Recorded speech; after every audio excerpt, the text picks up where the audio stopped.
गुरुजी competitive exam channel पर आपका स्वागत है। फ्री क्लासेस में आप यदि पहली बार हमारे चैनल पर आए तो हमारे चैनल को सब्सक्राइब करना ना भूलें। हम आज बताएंगे लेखांकन के लाभ क्या क्या हैं, किन किन को लाभ इससे होता है, लेखे रखना क्यों जरूरी होता है, इस पर हम बात करेंगे। और यदि आप लेखे रख रहे हैं तो उनसे किन किन लोगों को लाभ हो सकता है। तो देखिए, सबसे पहले हम बात करेंगे कि ऐसे व्यापारी लोग होते हैं, व्यापारियों को सबसे पहले लाभ होता है, इससे बहुत बड़ा लाभ होता है। क्या होता है उनके बिंदु पर भी हम चर्चा करेंगे। इसके बाद में जो कर्मचारी वर्ग होता है, उस कर्मचारी वर्ग को भी लेखांकन से लाभ होता है, लेखे रखने से लाभ होता है। और जो विनियोजक होते हैं, विनियोजक अर्थात जो व्यवसाय में पूंजी लगाते हैं, धन लगाते हैं, विनियोग करते हैं, इन्वेस्टमेंट जिसे कहते हैं, उन्हें भी यहाँ लाभ होता है। और सबसे अंत में जो सरकार है, सरकार को भी इसका लाभ मिलता है।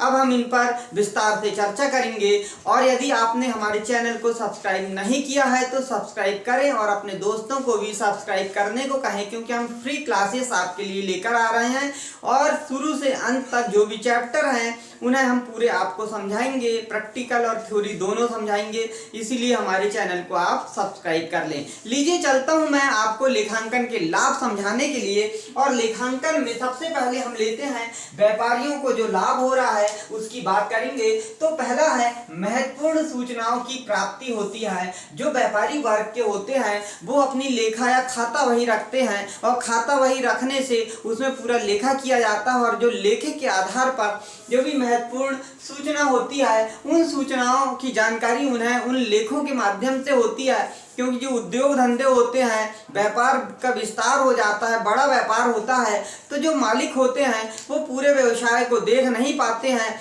इसीलिए जो लेन देन होते हैं उनका जहाँ लेखा होता है, उन लेखों के आधार पर यहाँ पर सूचनाएं प्राप्त हो जाती है। और उसके आधार पर वो चाहे कर्मचारी हो या विनियोजक हो या सरकार हो, सभी के सामने उन महत्वपूर्ण सूचनाओं को प्राप्त कर लेता है और उनसे कैसे व्यवहार करना है, ट्रीटमेंट करना है, उनका ये जानकारी यहाँ पे प्राप्त कर लेता है। आगे देखते हैं लाभ हानि का ज्ञान।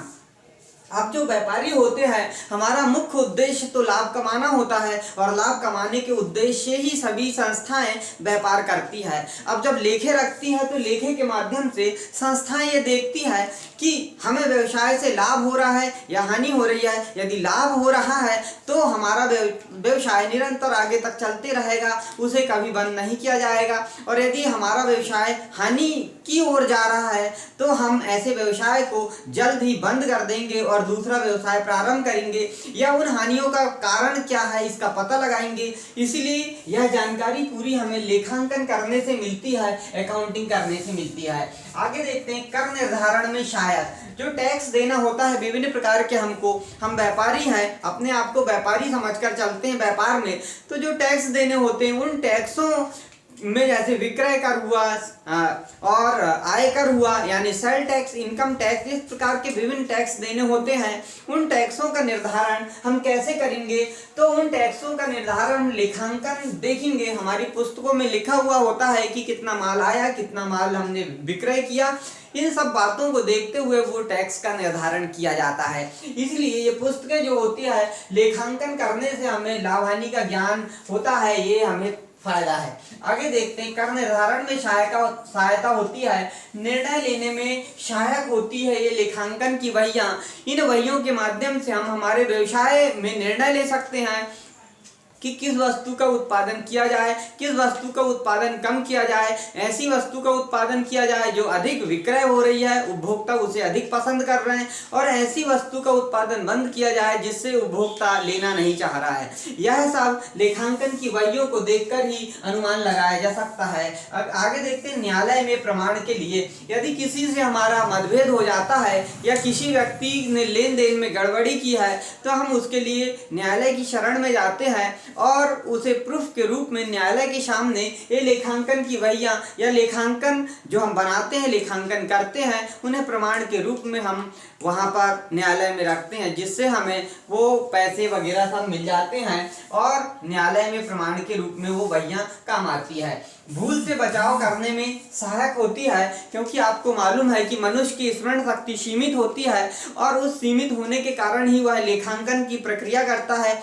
इसीलिए हमने एक कोड बताया था आपसे कि पहले लिख पीछे दे, भूल पड़े कागज से ले, यह बात हमने कही थी। तो वही युक्ति यहाँ पर चरितार्थ हो रही है कि भूल करना मानव स्वभाव है और इसीलिए वह लेखांकन करता है, अपने लेखे रखता है, जिससे कि उसे भूल ना हो दोबारा। आगे हम देखते हैं यहाँ पर कर्मचारी को भी इससे फायदा होता है। क्या फायदा होता है यहाँ देखते हैं। पारिश्रमिक समस्याओं को दूर करने में कर्मचारी वर्ग जो होता है उसे कई प्रकार के पारिश्रमिक दिए जाते हैं, वेतन, बोनस, कमीशन आदि प्रकार के। तो उनका यदि लेखा रहता है तो किस व्यक्ति को कितना लेना है, कितना देना है, वेतन, बोनस, कमीशन, इस विषय में वहां पर स्पष्ट निर्देश दिए होते हैं और लेखांकन में वो सब हम लिख के रखते हैं, जिससे भविष्य में उन कर्मचारियों को उतना ही वेतन, बोनस, कमीशन दिया जाता है। कोई कह ना सके कि हमें आपने कम दिया या अधिक दिया। इसीलिए हम यहाँ पे लेखांकन का प्रयोग करते हैं और ये हमें लाभ होता है। दूसरा, कार्य क्षमता के मूल्यांकन में सहायक। जो कर्मचारी होते हैं उनकी कार्य क्षमता कैसी है, ये लेखांकन के माध्यम से हम पता कर लेते हैं कि कौन सा कर्मचारी कितना उत्पादन करके दे रहा है, क्या इनका प्रमोशन करना चाहिए, क्या इन्हें पारितोषिक देना चाहिए या नहीं देना चाहिए। यह निर्णय हम लेखांकन की वहियों को देखकर कर सकते हैं। यह सबसे बड़ा फायदा होता है हमें लेखांकन का कर्मचारियों के लिए। आगे देखते हैं हम विनियोजकों को लाभ। जो विनियोजक वर्ग होता है हमारा, उन्हें क्या लाभ होते हैं इस पर चर्चा कर लेते हैं हम। तो विनियोजक वर्ग जो होते हैं उन्हें मतभेदों को दूर करने में सहायक। विनियोजक जो होते हैं वो लेखांकन की वहियों को देखकर ही यह निर्णय लेते हैं या लेखांकन देखकर ही जो मतभेद हो जाते हैं आपसी बीच में, जो व्यक्ति के बीच में हो जाते हैं कि उन्होंने लेन देन किया, अब विनियोजक ने लेना देना किया था, या तो वह रुपए पैसे का हो या कच्चे माल का हो, और यदि बीच में मतभेद हो जाते हैं तो उस स्थिति में उन मतभेदों का निपटारा करने के लिए लेखांकन देखा जाएगा। जो पुस्तकें बनाई गई है उन्हें देखा जाएगा और उन पुस्तकों के माध्यम से यह मतभेदों का निपटारा किया जाएगा। इसलिए लेखांकन मतभेदों की निपटारा करने में सहायक होता है। आगे देखते हैं, आवश्यक सूचनाओं को प्राप्त करने में सहायक।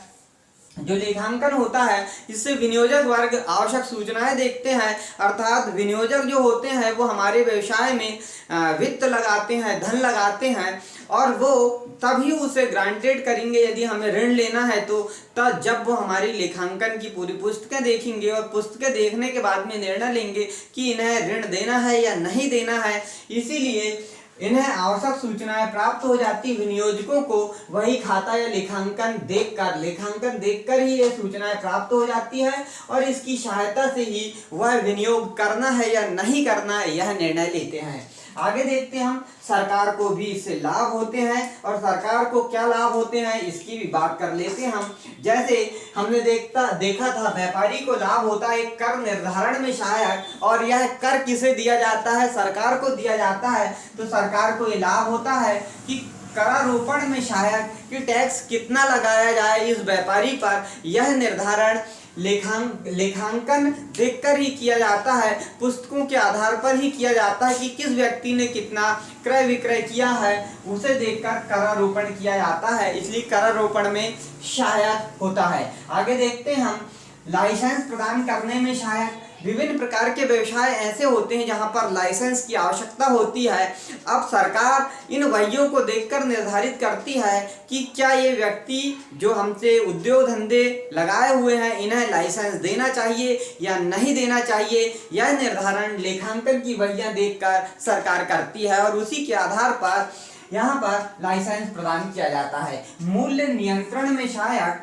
जब सरकार ये देखती है कि इनका प्रोडक्शन जो है वो है कितने रुपए का हो रहा है और उस वस्तु को यह कितने रुपए में बेच रहे हैं, कहीं ऐसा तो नहीं है कि बहुत सस्ते में वस्तु बनाई जा रही है, 10 रुपए में वस्तु बनाई जा रही है और उसे 100 रुपए में बेचा जा रहा है। यदि इस कंडीशन में सरकार ये वहियां देखती है तो उन पर वह उनके नियम अनुसार मूल्य निर्धारण कर देती है कि आप इतना % से अधिक नहीं बेच सकते, लागत लगाकर तो इस प्रकार से जो व्यवसायी होता है उनकी मनमानी नहीं चलती और जनता को सही मूल्य पर वस्तु प्राप्त होती है। इसलिए वहियों से लेखांकन से मूल्य निर्धारण में सहायता मिलती है। आगे देखते हैं, वित्तीय सहायता स्वीकृत करने में सहायक जो सरकार होती है वो भी विभिन्न प्रकार से अपने उद्योगपति या व्यापारियों को ऋण के रूप में पैसे देती है, और जब ऋण के रूप में वित्तीय सहायता प्रदान की जाती है तो वह ऋण जब देती है, जब लेखांकन देखती है, पुस्तकें देखती है हमारी, और पुस्तकों के आधार पर ही वह समझती है कि इनका व्यवसाय किस प्रकार का है और इन्हें कितना रुपए ऋण के रूप में देना है। इन बातों को देखते हुए ही सरकार वित्तीय सहायता स्वीकृत करती है। इसीलिए लेखांकन हमें व्यापारियों को भी फायदा पहुंचाती है, कर्मचारियों को भी फायदा पहुंचाती है, विनियोजकों के लिए भी लाभकारी है और सरकार को भी इससे फायदे होते हैं। ये लेखांकन के महत्वपूर्ण लाभ थे जो हमने आपसे आज चर्चा की है। यदि आपके पास और भी कोई विचार है तो कमेंट करें और हमारे चैनल को सब्सक्राइब करें। आज के लिए इतना ही, मिलते हैं नेक्स्ट वीडियो में। नमस्कार।